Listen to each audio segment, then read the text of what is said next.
बिडकीन ग्रामीण रुग्णालयातील गैरसोयीचा प्रकार पुन्हा चर्चेत. जनरेटरला डिझेल नसल्याने रुग्णांचे उष्णतेने बेहाल. नमस्कार, A1CID न्यूजमध्ये आपलं स्वागत आहे. कडक उन्हाळ्याच्या पार्श्वभूमीवर पैठण तालुक्यातील बिडकीन येथील ग्रामीण शासकीय रुग्णालयात वीजपुरवठा खंडित झाल्याने रुग्णांची मोठ्या प्रमाणावर गैरसोय झाल्याची घटना समोर आली आहे.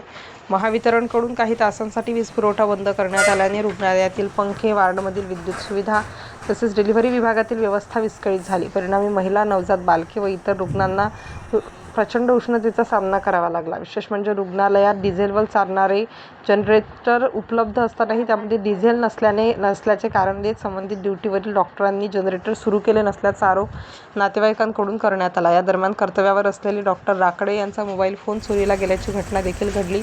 वेळेत जनरेटर सुरू झाले असते तर CCTV कॅमेऱ्यामध्ये मोबाईल चोर कैद झाला असता, अशी चर्चा केली जात आहे. या प्रकरणी A1CID न्यूजचे प्रतिनिधी दिलीप जोशी यांनी सोशल मीडियावर प्रसारित केल्यानंतर प्रशासकीय यंत्रणा तात्काळ सक्रिय झाली. अवघ्या काही मिनिटात जनरेटरमध्ये डिझेल टाकून ते सुरू करण्यात आले आणि बंद पडलेले पंखे पुन्हा सुरू झाल्याने रुग्णांना काहीसा दिलासा मिळाला. या घटनेमुळे शासकीय रुग्णालयातील नियोजनाचा अभाव व मूलभूत सुविधांबाबतचा निष्काळजीपणा पुन्हा एकदा समोर आला असून प्रशासनाने याकडे गांभीर्याने लक्ष देण्याची मागणी नागरिकांकडून होत आहे. A1CID न्यूज, आवाज जनतेचा. प्रतिनिधी दिलीप जोशी. अशाच बातम्यांसाठी चॅनलला लाईक, शेअर आणि सबस्क्राईब करा.